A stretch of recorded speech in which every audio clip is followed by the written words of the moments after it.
What's going on, guys, and welcome back to another episode of Career Mode. This is episode number 86, and yes, in today's episode we are starting the knockout stages here in Euro 2016, and we are in the quarter-final stage against Norway. So a bit of an interesting matchup, this one. I mean, I'm not going to say that Norway are a bad nation, but thinking of the nations that you could possibly be getting in the knockout stages, Spain, Italy, France, and nations like that, really strong nations. I was quite surprised to come up against Norway, who, I mean, we did top the group as well, so we knew we'd be getting first pickings of second place teams. But it's still a bit of a surprise to come against Norway. But even so, they do have some good players in that squad.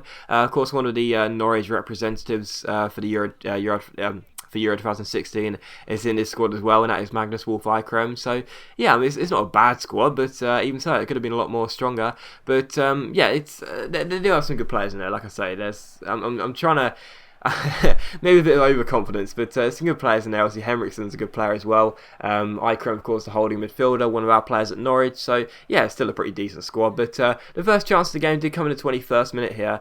First incident, I should say, because we crossed the ball into the far post from a corner, and Vermaelen, I think it was, got a really nasty injury there. He went up for a header, fell awkwardly, and it was a really bad injury. So Vermaelen had to get subbed off. He got a bruised elbow, which means that if we're going to win this game, he'll be out for the semis. But even so, Alderweireld comes on. He's already scored in this tournament, and he's been a pretty decent centre back as well. He is good as well, so there's only one rating between them, so it wasn't too bad. But even so, it's still not nice to lose a player for injury. And in the 26th minute here, the first chance did come. The striker, whose name I still can't pronounce, and number 14, goes through. Thought the touch was a bit too heavy there, but the goalkeeper started to retreat, then came forward again and made a very good save on the 1-on-1. So still 0-0. And in the 40th minute, Lukaku collects the ball, plays it out wide to Bruno here. Bruno fakes shots around his man, plays a good ball out wide to Lukaku, who shoots. Goalkeeper makes a great save, and the follow-up from our striker ends up hitting the side net, and so still 0-0. And in the 47th minute here, Norway end up playing the ball through. Real good chance for them as the ball comes to Borven, I think that is here. Gets past company, finds Eikrem. Lovely 1-2 between the two players. And Norway's number 10, is it Borven? I think it might be. Anyway, Norway's number 10 puts the ball into the back of the net after a lovely 1-2 with Magnus Wolff Eikrem, one of our Norwich players, so I wasn't very happy about that. 1-0 here to Norway. A bit of a shock lead for them, really, but they weren't in front for long. Lukaku's shot was well saved, and Bruno, one of the players that wasn't even supposed to be in the squad, gets the goal. So Bruno scores after Lukaku's shot was well saved, and it is 1-1 here. So we're back on level terms very quickly, and just a couple of minutes after that, Company wins a header here. Lukaku flicks it onto De Bruyne, back to Lukaku. Lukaku ends up chipping the ball over the top to De Bruyne. Nice link-up play between those two, and De Bruyne, the Chelsea man, makes it 2-1. So after about 8 minutes from being 1-0 down, we were now 2-1 up. So really good comeback here. We're in front, and in the 76th minute here, Company wins a header. The ball comes to Chadley. Tussles with his man, can't get onto it, but it comes to Bruno. Bruno goes through 1-on-1, and Bruno puts the ball into the back of the net to get his second goal of the game. So one of the players that wasn't even supposed to be in the squad, Bruno, scores twice in the same game, and that seals a 3-1 victory. So really happy. We are through to the semi-finals of Euro 2016. It was very tough. I thought that was going to be a bit of a walkover, no disrespect to Norway, but it was very tough, but I was still very happy that we got the win, and we book our place into the semi-finals of Euro 2016. And a player got injured, as you saw, Vermaelen. He's out for 8 days, so he'll miss the semi-final. That's a real shame. Alderweireld's perfectly fine to play centre-back, but even so, he's out of the semi-final. And Ireland beat Netherlands, so they're through to the semis. We'll be taking on them, and on the other branch, Italy face Turkey and Spain face England in the quarter-final. So we are taking on Ireland, the Republic of Ireland, in the semi-finals of Euro 2016. So Martin O'Neill and Roy Keane turns out to be a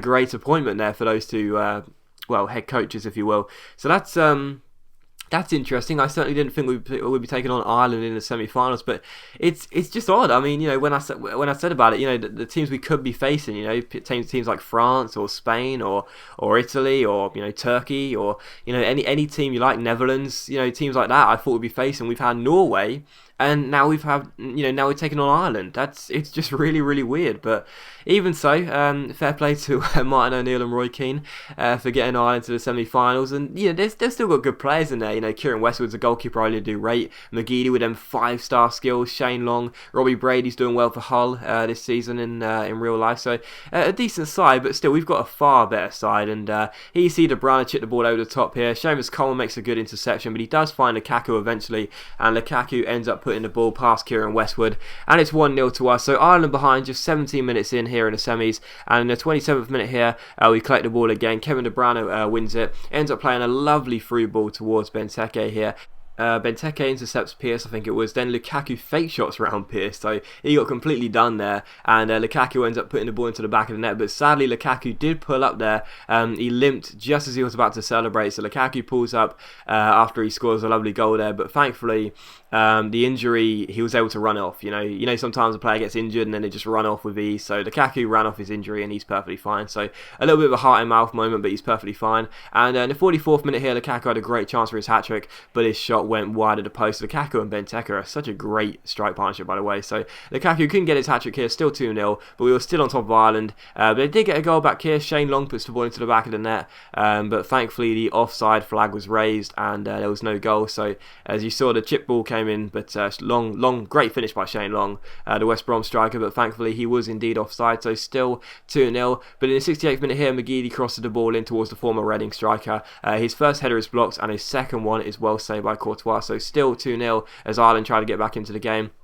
They did manage to get a consolation goal and make it 2-1, but sadly I actually forgot to export that, so sorry about that. It was Robbie Brady who scored it, but it wasn't a really good goal at all, really. It was a shot which was blocked, and then Brady scored a simple tap in, really. But they did manage to get themselves a goal back in the game, but it did finish 2-1. The goal came, and straight after that, it just ended, really. We had a good shot from the from kickoff when the ball came to Courtois, and we ran up the pitch. But yeah, Brady did get a goal back for Ireland, but again, apologies, I missed it.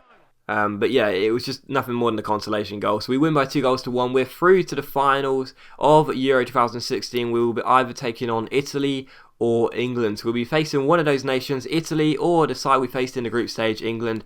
Leave a comment below, actually. Why don't you leave a comment below and tell me who you think we'll be facing in the final? That'll be interesting, because obviously I know who it's going to be, but who do you think it'll be in the final, Italy or England? Leave a comment below. That'll be interesting to see how many of you choose England, seeing as most of you will be from England, but who knows, maybe Italy will be there instead. So Italy or England in the final, who do you think we'll be facing? Leave a comment and let me know. That'll be interesting. But as always, guys, a big thank you for watching today's video. I really hope you have enjoyed it. If you have, once again, don't forget to leave a like, so it's much appreciated, and it really does help my channel out. It only takes a second to click that like button, but it really does help my channel out. It really does help me grow and maintain the subscribers I've got at the moment. And yeah, thanks for watching. Leave a like if you enjoyed, and I'll see you for the next episode of Career Mode tomorrow.